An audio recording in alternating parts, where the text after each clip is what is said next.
a U.S. military C-17 landed in Moscow. Hours later, CBS News reported CIA Director John Ratcliffe was there for meetings. The facts overlap in time and route, but no government has officially connected them. Here is what we can prove. The aircraft, call sign Reach 4555, flew from Riga and landed at Vnukovo around 10 in the morning. Axios says Ratcliffe left Washington Sunday on a government aircraft, traveled through Latvia, then reached Moscow.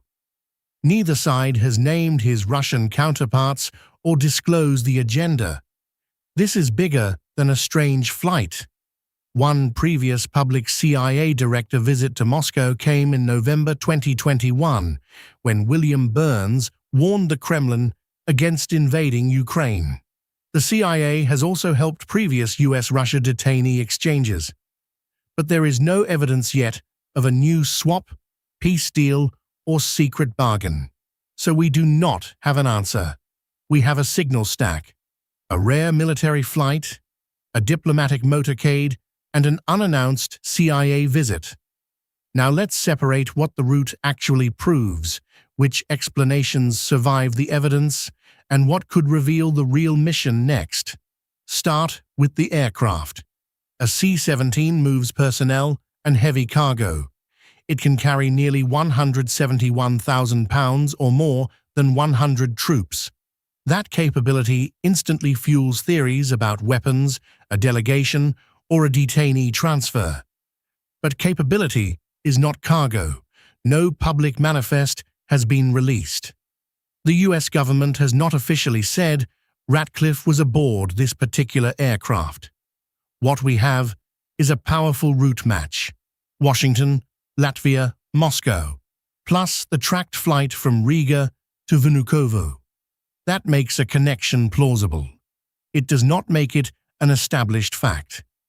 The second signal is the diplomatic motorcade CBS says was seen at the airport.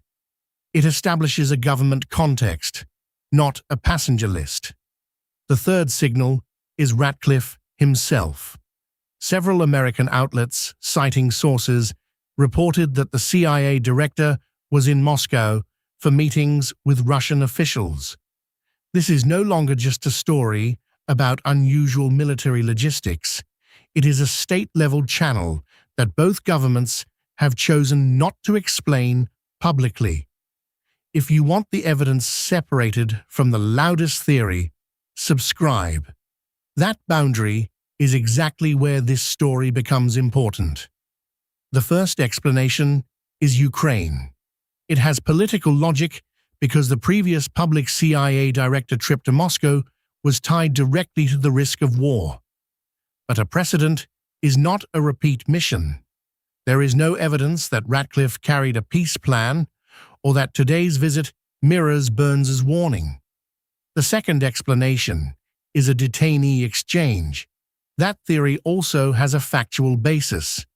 The CIA has previously helped US-Russia contacts over detainees, but there is no confirmed movement of specific prisoners, no announced arrangement, and no official signal that a new swap is underway.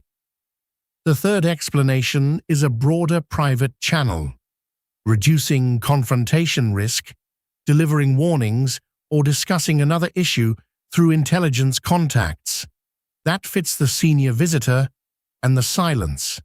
Without a named counterpart, it remains a framework, not a fact.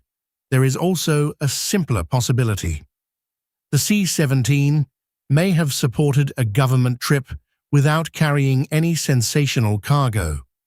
Strategic airlift does not automatically mean a strategic surprise inside the hold. The strongest question is not what the plane could carry. It is why Washington sent its intelligence chief to Moscow now. Here is the real conclusion. This is a deliberately incomplete state signal. The flight is traceable, the visit has multiple sources, and the purpose has been left blank. That lets both sides communicate without a public commitment. What would break the uncertainty? The name of Ratcliffe's Russian counterpart, an official readout, the aircraft's departure route, confirmed detainee movement, or a follow-on diplomatic step. Each new signal would strengthen one explanation and weaken the others. Until then, the honest verdict is narrow but significant. The CIA director is reported in Moscow. A rare American military flight arrived along the same route. The passenger link is plausible but not officially established, and the agenda remains undisclosed. Which explanation has the strongest evidence right now? Ukraine, detainees, or a wider channel to prevent escalation? Tell us not only your answer, but the fact that changed your ranking. We will update this story when the next confirmed signal appears.